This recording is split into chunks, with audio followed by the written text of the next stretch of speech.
авторы Төлеген Айберген. Сағындым жаным мен сені, көркіңді жүрген қуаныш қылып, мендей мекен бар ағам. Шын үнім болсаң бас бұрма жаным, өсек ғайбатқа бораған. Қажет жерінде қатыгездікпен қаталдық керек десек те, адамның заңғар ұлылығын сен сағынышпен есетсе. Онсыз сен тіпті тұлпар да болсаң қосыла алмайсың қатарға, әуелі әбден сағынып олмай шығушы олма сапарға. Сағынбай барсаң теңіз есенің тебіренбес жастық шағындай, бұлбұлдың даусын ести алмайсың, бауырына кірсең сағынбай. О шүкір, менің сағынышымдай көлемі шексіз болсау да, одағы жағда қырыспа сендау сағыным менен шаршау да, сен мен сені, көкірегі ыстық дүние, тұратын кей сағыным менен шаршау да. Сағыныш деген молшылық қазына, олада берер артық. Ана ызаста сағыныштарда араның балы бар тіптей, мен мына ыстық жүрегімнен қаратасты да сағынам, қаладан болса тәртіп бердім. Арларынан біреуін бала жүріңдер. Менің қашырын басында маған Ерасылдың айтқанынан өйткені ол шынымен де өз інісіне айтып жатқан насихат жоқ естіді, және де кейін осы ұлдардың арасында Асылайдың жұмсақ даусымен сағыныш сіңір ол абайсыз қазақ әдебиеті деген маған жолдарынан, және де Бақытжан ең соңғы жағында өзінің жүрегімен беріліп сағынышпен айтқанына сөйледі.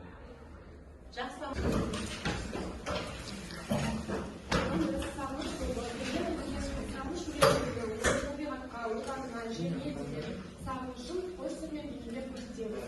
Бұл өлеңде Төлеген Айбергеннің жарқын дүниеге деген аңсарлы құштарлығын, сағынышын, сонымен қатар одан айтылған ыстық сезімін көркем тілмен жеткізген бірден бір ақын. Сағыныш өлеңі 15 шумақтан, 4 тармақтан, 18 буыннан, 18 тармақтан тұратын өлең. Бұл өлеңмен автордың мемлекет тілмен құштарлығын, жеріне, еліне деген сағынышын, табиғатқа деген сүйіспеншілігін көре аламыз. Сағыныш ол адам өміріндегі ең асыл қасиеттердің бірі. Сол себепті әр адам шырақта жүргенде өз жерін сағынып жүру керек. Тамаша, бұны тармақтары айтылды.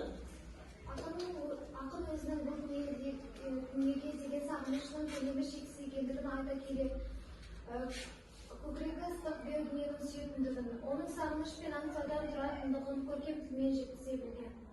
Өлеңнің әр шумағы сағыныштың сазы есетіп, Төлеген Айбергеновтың поэзиясы ерекше бір қуаты бар. Және де бұл сағыныш өлеңінде біз отанға, ата-мекенге, еліне, халқына және де балаларына деген сағынышын сезе аламыз. Алайда мен оны өзге елде жүрген қандастарымыздың өз отандарына деген сағынышымен байланыстырар едім. Себебі білетіндей Төлеген Айбергенов Қарақалпақстанның Қоңырат ауданында дүниеге келген.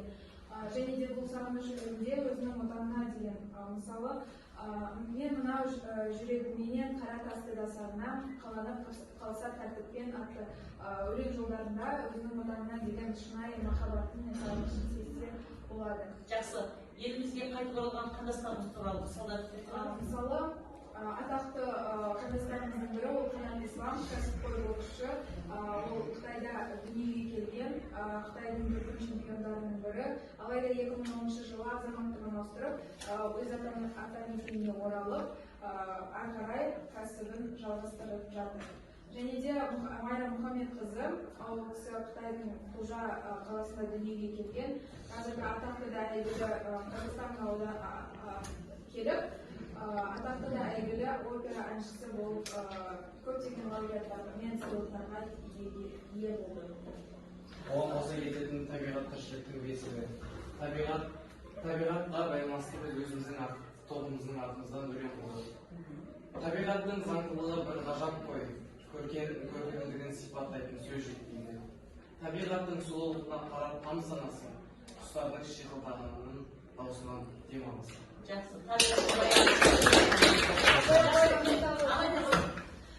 Мына үзіндіде мен сағыныштар да төбеңнен өтер түйдек көш болып көктемдегі барлық тырнаның даусы бар дегенде Төлеген Айбергенов осы үзіндіден біздің қандастарымызды тырналарға теңеген сияқты. Мысалы, тырналар олар көктемнің жылы лебін аңсап келеді, ал қандастарымыз олар да басқа өлкелерден біздің отанымызды аңсап, ұмытпай оралып келіп жатыр.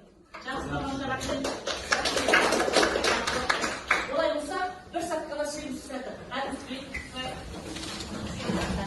Ал, бас шапақтарымыз үшті қалаймыз. Бас шапақтарымыз үшті қалаймыз. Екі қолымыз екі түрлі қозғалыста ауыстырамыз. Bazı şafaqdaymiz, ishni qalaymiz, Baxtjon Do'stovni. Bazı şafaqdaymiz, ishni qalaymiz. Yaxshi rahmat. O'tiringlar. Ben telefonumdan biz sen bu hayırlasını ayaktadık. Bugün biz algan birimizde ötken sabahlar kıyser jüri. Sütümüzü bozma verilir. Nesi kodum aldı. 52-46'dır. Onu verilген, vakit koyulgan. Kәнеки? Сендер сұратын жүріп қойдыңыз. Және екеуі дұрыс.